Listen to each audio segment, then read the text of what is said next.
Environment വളരെ important ആണ്. അപ്പോൾ ആ കുട്ടികൾ ആരായിട്ട് പെരുമാറുന്നു, ആരായിട്ട് ഇടപാടുന്നു, ഓരോ സമയം അവരെന്തിനൊക്കെ വേണ്ടിയാണ് സ്പെൻഡ് ചെയ്യുന്നത്, ഇതൊക്കെ പഠിക്കുകയും മനസ്സിലാക്കുകയും നോക്കുകയും മനസ്സിലാക്കാനും ഓരോ പാരൻസിനും പറ്റണം എന്നുള്ളതാണ്. അപ്പോൾ ഞാനത് പറഞ്ഞപ്പോൾ ആ കുട്ടി ആ പാരൻറ്റിനോട് പറയണത്, അവൻ എന്നോട് പെട്ടെന്ന് കാര്യത്തിൽ സംസാരിച്ച് പിന്നെ ഓടി വന്നിട്ട് എൻ്റെ അടുത്ത് ഉമ്മ എന്ന് പറഞ്ഞിട്ട് പിന്നെ കെട്ടിപ്പിടിച്ചിട്ട് ഉമ്മ വെച്ചിട്ട് പറഞ്ഞ് എന്നാ. അപ്പോൾ ഞാൻ പറഞ്ഞത് നമ്മുടെ അത് സൈക്കോളജിക്കൽ പ്രശ്നമാണോ? നല്ല ഈ പ്രായത്തിലുള്ള കുട്ടികൾ ഇത്തരത്തിലുള്ള റിയാക്ഷനുകൾ ഉണ്ടാവും. 90% കുട്ടികൾക്ക് ഉണ്ടാവും. അപ്പോൾ അതിനെ അത് അവർക്ക് പറഞ്ഞു കൊടുക്കണം, പാരൻസ് മനസ്സിലാവണം, എന്നിട്ട് അതിനനുസരിച്ചിട്ട് പിന്നെ ഗൈഡ് ചെയ്യും. പിന്നെ നമ്മൾ ഈ പ്രായത്തിലുള്ള കുട്ടികൾ ഓരോന്നും പഠിക്കുന്നത് ഫ്രണ്ട്സിൽ നിന്നാണ്. കൂട്ടുകാരുടെ സ്വാധീനം ഭയങ്കര സ്വാധീനമുണ്ട്. സോഷ്യൽ മീഡിയ ഒരു സൈഡിലുണ്ട്, മറു സൈഡിൽ കൂട്ടുകാരുടെ സ്വാധീനമുണ്ട്. നമ്മളെല്ലാവരും ആ പ്രായത്തിൽ എല്ലാ കാര്യങ്ങളും ആ പ്രായത്തിൽ പഠിക്കുന്നത് അധികം കൂട്ടുകാരിൽ നിന്നാണ്. പിന്നെ കൂട്ടുകാർ പറയുന്നതാണ് വലിയൊരു ഇൻഫർമേഷൻ നമ്മുടെ മുന്നിൽ.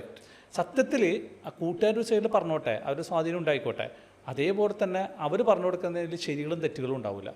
പാരൻസ് എന്ന നിലയ്ക്ക് നമ്മൾ അവരുടെ ഫ്രണ്ടായി കഴിഞ്ഞാലുള്ള ഗുണം വെച്ചാൽ നമുക്ക് ഓരോന്ന് കൃത്യസമയങ്ങൾക്ക് അവർ പറഞ്ഞു കൊടുക്കാം. പ്രായപൂർത്തി എന്താണ് പിന്നെ ഇതാവുന്നത്, എന്താണ് പുരുഷൻ എന്ന് പറയുന്നത്, ഇതൊക്കെ നമുക്ക് പറഞ്ഞു കൊടുക്കണം. അതിനിപ്പോൾ എന്താ, നമ്മുടെ മക്കളല്ലേ, നമ്മുടെ മക്കൾക്ക് കൃത്യമായിട്ട് പറഞ്ഞു കൊടുക്കണം. എന്താണ് ലൈഫ്, എന്താണ് സെക്സ്, എന്താണ് കുടുംബജീവിതം, എങ്ങനെയാണ് മക്കൾ, ഇതൊക്കെ കൃത്യമായിട്ട് പറഞ്ഞു കൊടുക്കണം. അപ്പോൾ ഓപ്പോസിറ്റ് ജെൻഡറിനോട് നമ്മൾ എങ്ങനെയാണ് പെരുമാറേണ്ടത്, അവരോട് എന്താ ഒരു അപ്രോച്ച് നമുക്ക് ഉണ്ടാവുന്നത്. സ്വാഭാവികമായിട്ടും ഓപ്പോസിറ്റ് ജെൻഡറിനോട് അട്രാക്ഷൻ ഉണ്ടാവും, സ്വാഭാവികമാണത്. മനസ്സിലായില്ല, ആ പ്രായം അതാണ്, ഹോർമോൺ. അപ്പോൾ അത് അങ്ങനെ ഉണ്ടാകുമ്പോൾ നമ്മൾ എന്താണ് സൂക്ഷിക്കേണ്ടത്, അവർ ഏറ്റവും ജെൻറലായിട്ട് എങ്ങനെ പെരുമാറേണ്ടത്, പ്രത്യേകിച്ച് ആൺകുട്ടിയാണെങ്കിൽ പെൺകുട്ടികളോട് ഏറ്റവും മര്യാദയോടെ എങ്ങനെ സംസാരിക്കണം, നമ്മുടെ മൈൻഡ് സെറ്റ് എന്താണ്, പൊതുവെ ആണുങ്ങൾക്ക് ആ പ്രായത്തിലുണ്ടാവുന്നത്, എങ്ങോട്ടൊക്കെയാണ് നമ്മുടെ കണ്ണിനുണ്ടാകുന്ന ആകർഷണങ്ങൾ എന്താണ്, ഇതൊക്കെ നമ്മൾ കൃത്യമായിട്ട് കുട്ടികൾ പറഞ്ഞു കൊടുക്കണം. ഒരു കുഴപ്പമില്ല. ഇത് നമ്മൾ പറഞ്ഞു കൊടുക്കുമ്പോൾ കുട്ടിക്ക് ആ യഥാർത്ഥ സെൻസിന് കിട്ടും. ഡെഫിനറ്റ്ലി. അതിലൂടെ ആ കുട്ടിയും ആ പാരനും തമ്മിലുള്ള ബോണ്ടിങ്, എൻ്റെ മോനും ഞാൻ തമ്മിലുള്ള ബോണ്ടിങ് അങ്ങനെയാണ്. അവനതുകൊണ്ട് വാപ്പ എന്തെങ്കിലും വാപ്പാ ഇതെന്താ സംഭവം എന്നൊക്കെ ചോദിക്കും. മനസ്സിലായില്ലേ? അപ്പോൾ ഓരോന്ന് വന്നിട്ട് എൻ്റെ അടുത്ത് ഇങ്ങനെ ചോദിക്കുമ്പോൾ ഞാൻ അത് പറഞ്ഞു കൊടുക്കും. അപ്പോൾ ഫ്രണ്ട് സർക്കിളിൻ്റെ സ്വാധീനം കുറയും. അവരുടെ മൈൻഡ് ഫൈൻ ട്യൂൺ ചെയ്യുന്നതിൽ ഫ്രണ്ട് സർക്കിളിൻ്റെ സ്വാധീനം കുറയും. അവരുടെ ബ്രെയിനിൽ, അത് സബ് കോൺഷ്യസ് മൈൻഡിൽ അവർക്ക് ചില കാര്യങ്ങളെ ഒന്ന് സെറ്റ് ചെയ്ത് വെക്കുന്നതിൽ ഈ ഇടപെടൽ ഫ്രണ്ട് സർക്കിളിൽ കുറയും. മറിച്ച് യഥാർത്ഥത്തിലുള്ള റിയൽ ഡാറ്റ അവരിലേക്ക് കയറുന്നു. അപ്പോൾ പാരൻസ് എപ്പോഴും മനസ്സിലാക്കേണ്ടത്, നമ്മുടെ കുട്ടി ഇങ്ങനെ ആവണമെന്ന് വാശി പിടിക്കേണ്ട, നമ്മുടെ കുട്ടി അങ്ങനെ ആവണമെന്ന് വാശി പിടിക്കണം.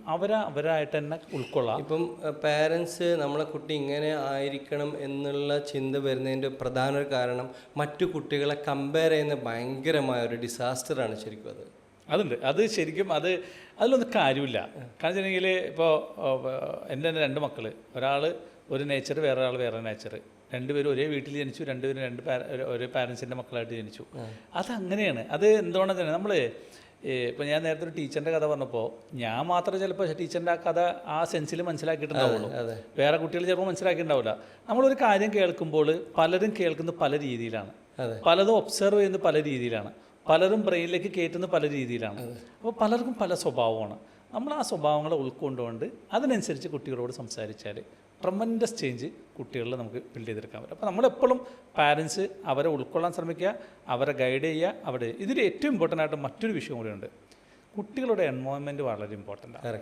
This is very important. അവർ ഫ്രണ്ട് സർക്കിൾ എന്താണെന്നുള്ളത് നമ്മൾ മനസ്സിലാക്കിയിരിക്കും. ഫ്രണ്ട് സർക്കിൾ മാത്രമല്ല, നമ്മൾ കുട്ടികൾ ജനിച്ചു വളർന്നൊരു സാഹചര്യം, നമ്മൾ കുട്ടികൾക്ക് നേരത്തെ പറഞ്ഞ അതിൽ ഇൻ്റർനെറ്റും കൊടുത്തു, മൊബൈലും കൊടുത്തു, ലാപ്ടോപ്പും കൊടുത്തു, ടാബും കൊടുത്ത്, എന്നിട്ട് കുട്ടികളോട് പറയുന്നത് ചീത്ത കാര്യങ്ങളൊന്നും കാണാൻ പാടില്ല, വെറുതെ യൂട്യൂബ് നോക്കിയിരിക്കാൻ പാടില്ല, ഗെയിം കളിച്ചിരിക്കാൻ പാടില്ല, വന്നു കഴിയുമ്പോൾ പഠിക്കണോട്ടോ എന്ന് പറഞ്ഞിട്ട് വന്നാൽ ഒരു കുട്ടിയും പഠിക്കില്ല.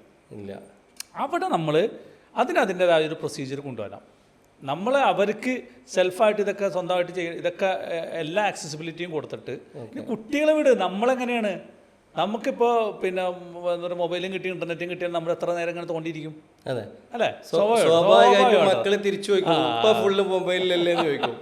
അപ്പോൾ അവിടെ നമ്മൾ ശ്രദ്ധിക്കേണ്ടത് എൻവയോൺമെൻറ്റ് വളരെ ഇമ്പോർട്ടൻ്റ് ആണ്. അപ്പോൾ ആ കുട്ടികൾ ആരായിട്ട് പെരുമാറുന്നു, ആരായിട്ട് ഇടപാടുന്നു, ഓരോ സമയം അവരെന്തിനൊക്കെ വേണ്ടിയാണ് സ്പെൻഡ് ചെയ്യുന്നത്, ഇതൊക്കെ പഠിക്കുകയും മനസ്സിലാക്കുകയും നോക്കുകയും മനസ്സിലാക്കാനും ഓരോ പാരൻസിനും പറ്റണം എന്നുള്ളതാണ്.